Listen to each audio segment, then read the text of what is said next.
this video, I'll be introducing Quick Connect for Microsoft Azure. In this release, we're introducing Quick Connect for Azure ExpressRoute. This will allow users to create single or redundant connections to Azure within a single workflow via the Fabric portal.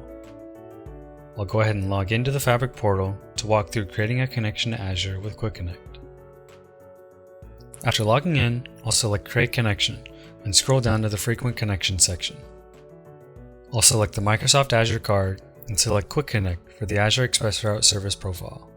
The first step to creating a connection with Quick Connect is to enter the configuration information for Microsoft Azure. I'll go ahead and enter a valid Azure service key that I created in the Azure portal.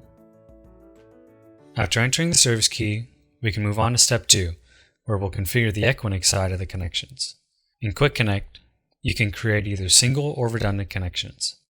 For this demo, I'll focus on creating redundant connections from 2 different Fabric ports. For the primary connection, I'll first select a primary port within my inventory. The port can be .1q or q&q, and the port bandwidth must be greater than or equal to the connection speed. I'll then enter a connection name and VLAN ID. For the secondary connection, I'll select a secondary port. Please note that the ports shown for the secondary connection are filtered to match the metro, package type, and encapsulation type of the port selected for the primary connection. Again, I'll enter a connection name and VLAN ID.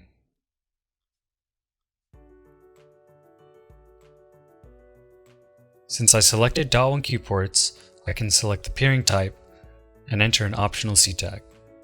Now we can move on to the last step.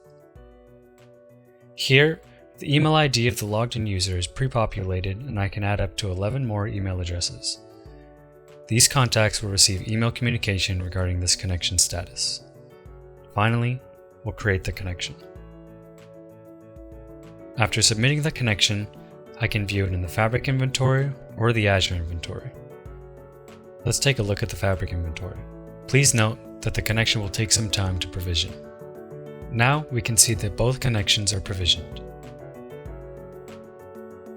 That concludes this demo. Thanks for watching.